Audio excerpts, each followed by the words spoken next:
আলাইকুম ওয়া রাহমাতুল্লাহি ওয়া বারাকাতুহু। আপনারা প্রত্যেকেই জানেন যে এটা বাংলাতে ফাল্গুন মাস চলছে। এই ফাল্গুন মাসে আমাদের মুসলমান জাতির ঐতিহ্যবাহী একটা জায়গা, যেটা হলো ফুরফুরা শরীফ।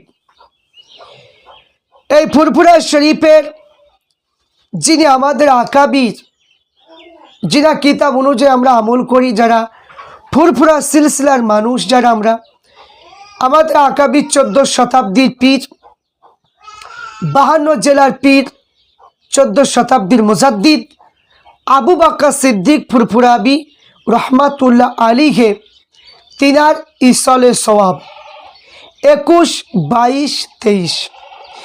এই ইসলে সওয়াব লক্ষ লক্ষ মানুষ সেখানে সমাগম হয়। প্রায় 16-17 লক্ষ মানুষ, জাতি ধর্ম বর্ণ নির্বিশেষে প্রত্যেকেই সেই ইসলে সবে যায় এবং প্রত্যেকে ইসলে সবে যাওয়ার চেষ্টা করে। তো এবারও 2026-এ সেই ইসলে সওয়াব হবে আর কিছুদিনের মধ্যেই।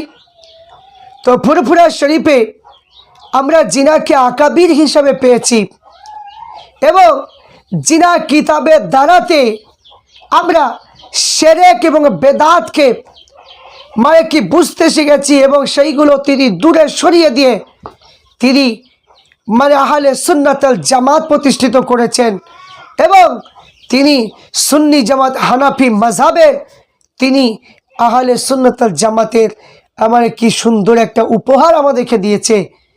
এবং যখন এই বাংলা জমিনে মুজাদ্দিদুজ্জামান দাদা হুজুর পীর রহমাতুল্লাহ আলাইহি তিনি দেখলেন যে 72 ফেরকা হবে আর একটা ফেরকা যাবে জান্নাতে। মোট 73টা ফেরকার মধ্যে একটা যাবে জান্নাতে, সেটা হলো আহলে সুন্নাত আল জামাত, যাকে বলা হয় আপনার জান্নাতি দল, এবং 72 ফেরকা যাবে জাহান্নামে। তাই মুজাদ্দিদুজ্জামান চিন্তা ভাবনা করলেন যে আমার যারা খলিফা হবে, আমার যারা মুরিদ মওতাকদিন হবে, তারা যেন ওই 72 ফেরকার আলেম ওলামাদের বক্তব্য শুনে যেন ইমান যেন নষ্ট না করে, ইমান যেন গর্বাত যেন না করে। এই জন্য মুজাদ্দিদুজ্জামান তিনি তিনার খলিফাগণকে, বড় বড় আলেম, বড় বড় মুহাক্কিক বান্দাগুলোকে তিনি অনুমতি দিলেন যে কিতাব লেখার জন্য। তাই কিতাব লিখলেন যাতে তিনার মুরিদ যেন 72 ফেরকার মধ্যে যেন না যেতে পারে, তাই ইমান যেন থাকে ভালো, মজবুত যেন রাখতে পারে। এই জন্য 2000 কিছু কম বেশি কোনো কিতাবে লিখেছে এবং কোনো কিতাবে 1000 কিছু কম বেশি এইরকম কি বলেছে, কিন্তু এই কিতাব তিনি লিখেছেন যে খলিফাগণ কিতাব লিখে দিয়েছে এবং এই রূপে কিতাব লিখে দিয়েছে। প্রত্যেকটা কিতাবের মধ্যে পাওয়া যায় যে ফুরফুরা শরীফের যত কিতাব রয়েছে, কোনো কিতাবের মধ্যে নবীর শানে গুস্তাকি, সাহাবাদের শানে গুস্তাকি, মাযহাব নিয়ে গুস্তাকি, কি ইসলাম নিয়ে গুস্তাকি, কোনো কিতাবে কেউ প্রমাণ দেখাতে পারেনি, কোনো দিন পারবেও না। সুন্দরভাবে তিনি লিখে দিয়েছে, কিতাবগুলোর মধ্যে কোনো কিছুর ভুল ত্রুটি কেউ দেখাতে পারবে না, কেউ দেখাতে পারবে না।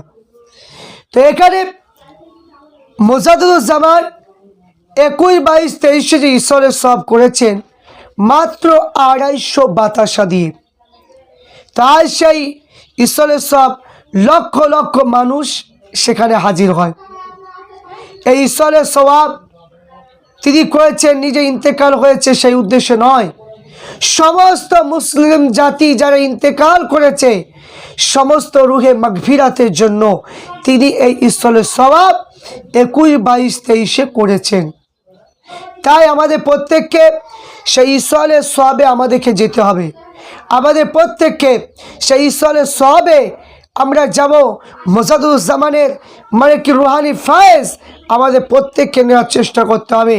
কিন্তু মনে রাখবেন, মুজাদ্দিদুজ্জামান তিনি যে সুন্দর কি আমাদের জন্য এত কষ্ট করে তিনি কিতাব দিয়েছেন, কিন্তু আজ সেই সময় বাংলা কিতাব লেখার মতো কোনো বন্ধু ছিল না।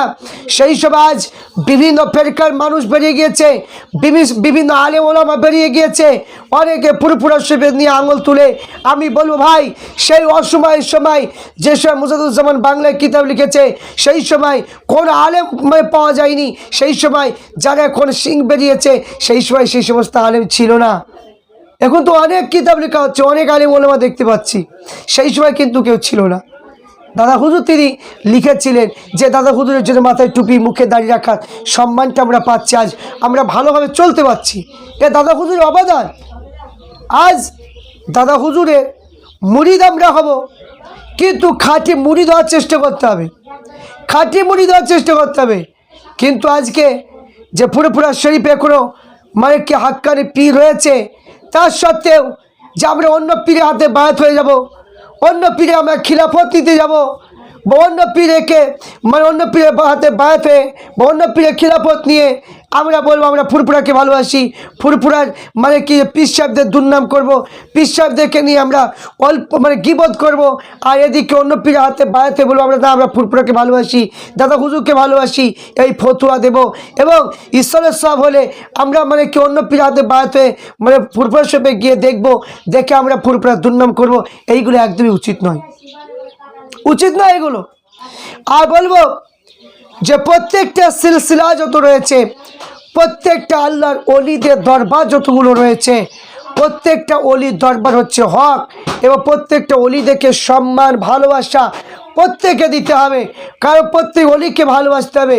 কিন্তু আকাবির হিসাবে আপনি যাকে মানে কি নিয়েছেন এবং আপনি একজন আল্লাহর অলিকে মানেন, কিন্তু অপর অলি যে খারাপ, অপর অলিকে যে আপনি মানে কি খারাপ বলবেন, এটা কখনোই আপনার মুখে এটা মানায় না।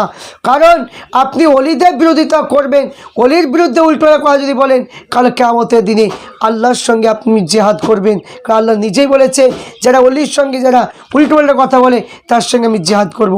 তাই ঈশ্বরের সবে আপনার প্রতি যাবেন। এখনও ফুরফুরা শরীফ বয়োজ্যেষ্ঠ পীর রয়েছে, হাক্কানি পীর রয়েছে, তাই আপনারা কেউ বিভ্রান্তির মধ্যে পড়বেন না, বিচলিতের মধ্যে পড়বেন না। যে সমস্ত পীর সাহেব বা পীরজাদা ভাইজান থেকে মানে আছেন যিনি রাজনীতি করছেন, মানে তিনি রাজনীতি করছেন কিন্তু আপনার মতের সঙ্গে মিলে না, কিন্তু আপনার মতের সঙ্গে মিলে না বলে আপনি ফুরফুরা দুর্নাম দিতে পারেন না, আপনি তাকে মানবেন না, কিন্তু দাদা হুজুরকে ধরে রাখবেন, দাদা হুজুর নীতিকে ধরে রাখবেন, সেটা তো আপনাদের হবে। কিন্তু আপনি কয়েকটা ভাইজানের জন্য আপনি বলে যে গোটা ফুরফুরা দুর্নাম, এটা কোনো করবেন না। আর একজন কিছু বলে যে ফুরফুরা 2-3 ভাগ হয়ে গেছে, আমি বলবো 2-3 ভাগ হয়নি, ফুরফুরা শরীফ মানে সবাই এক হয়ে আছে। ঈশ্বরের সবে সমস্ত ভাইজানরা মানে কি খিদমত করে, সমস্ত ভাইজান মেহমানদের খিদমত করে, তাই প্রত্যেকেই যাওয়ার চেষ্টা করবেন। এবং দাদা হুজুর পীর রহমাতুল্লাহ আলাইহি তিনি শুধু মানে কি আপনার যে তাবিজ দিতেন এইরকম পীর ছিলেন না, তিনি তাকুয়া ছিল, তিনি মানে কি যে শিক্ষা বিস্তার ছিল, ইলমের শরিয়াত ইলমের মারিফত অর্জন করেছিলেন। এবং মুজাদুজ্জামান তিনি বাংলার মুজাদ্দেদ ছিলেন, তিনি মানে কি শিরক বেদাতকে দূর করে দিয়েছে। সেই ফুরফুরা শরীফ, সেই ফুরফুরা শরীফের ঈশ্বরের সব মানে কি হবে, তাই এই ঈশ্বরের সবে মুজাদুজ্জামানের রুহানি ফায়েজ আমাদের প্রত্যেকে নেওয়া উচিত। তাই প্রত্যেককে বলবো আপনারা এই ফুরফুরা শরীফে 21, 22, 23 আপনারা রমজান মাস পাবেন। এই রমজান মাসে সেখানে তারাবি নামাজ পড়তে পারবেন, কোনো মানুষের খাবারে কোনো অসুবিধা হবে না, কোনো মানে চিন্তা হবে না, আপনার কোনো টেনশন নেবেন না, কারণ সেখানে সব কিছুর মানে ব্যবহার থাকবে, আপনারা কোনো কিছু আপনাদের অসুবিধা হবে না। তাই দাদা হুজুর পীর রহমাতুল্লাহ আলাইহি যখন আপনি ঈশ্বরের সাহেব যাবেন, প্রত্যেককে একটা করে অনুরোধ করব যে আপনারা আল্লামা রুহুল আমিন বসিরহাটি রহমাতুল্লাহ আলাইহির একটা নামাজ শিক্ষা কিতাব আপনারা কিনে বাড়িতে রাখবেন। যারা ঈশ্বরের সবে যাবেন প্রত্যেককে অনুরোধ করব একটা নামাজ শিক্ষা বই আপনারা অবশ্যই আপনাদের বাড়িতে রাখবেন, তাহলে সেই কিতাব অনুযায়ী আপনারা নামাজ পড়বেন। কারণ এখন বর্তমান সময়ে মোবাইলের মাধ্যমে বিভিন্ন মানে কি যে মানে আলেম ওলামা বেরিয়েছে, তাদের আপন আপন মানে কি দলের দিকে টানার জন্য সবাই মানে আপন আপন দলের টানার দিকে চাইছে, কিন্তু তাদের কথা শুনে কিন্তু আমাদের এটা করতে গেলে হবে না।